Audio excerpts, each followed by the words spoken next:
Hello മെഗസ്, രാവിലെ പുലർച്ചയ്ക്ക് ഒരു 6 മണി 7 മണി പുലർച്ച കേട്ടാ. ആ സമയത്ത് ഞാനിങ്ങനെ നടക്കായിരുന്നു. നടന്നെത്തിയ സ്ഥലം നമ്മുടെ സ്വന്തം കൽപ്പാത്തിയിലാട്ടോ. കൽപ്പാത്തിയിൽ ഈ സമയത്ത് പച്ചക്കറി വേണോ പച്ചക്കറി പറഞ്ഞിട്ട് ചേട്ടൻ ഇങ്ങനെ പോവായിരുന്നു. ഈ സമയത്തൊക്കെ ആരുടെ പച്ചക്കറി വെക്കണ വേണ്ടി ഞാൻ മോളിക്ക് നോക്കിയപ്പോഴാണ് ഒരു ആൻറ്റിൻ്റെ മുകളിൽ 3 തത്തകൾ അങ്ങനെ അതും നോക്കി നിൽക്കുന്ന സമയത്താണ് വാണം വിട്ടവർ വടക്കേത്ത് നിന്നൊരു ബസ് വന്നു. എന്നെ തെക്കോട്ട് എടുക്കണ്ടായിരുന്നു. എന്ത് ചെയ്യാൻ നോക്കുമ്പോൾ ധാ വരുന്നു ഒരു കുട്ടികളെയും കൊണ്ടൊരു വണ്ടി.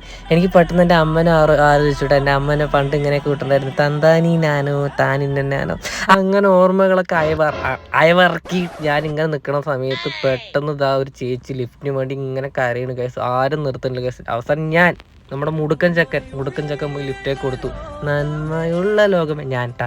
അങ്ങനെ നിൽക്കുമ്പോഴാണ് പാട്ട വേണോ കൊണ്ട് ഞാൻ വിചാരിച്ചു ഭഗവാൻ എന്നെ വിൽക്കാനടക്കം ആൾക്കാർ വരാൻ തുടങ്ങിയെന്ന് വിചാരിച്ചു. പിന്നെ വിശന്നു കേസ്. ആ സമയം എനിക്ക് ഭയങ്കരമായിട്ട് വിശന്നാൽ പിന്നെ നമുക്കറിയാലോ, ഉമ്മായി കുച്ചാണ്ടി പണം കത്തണു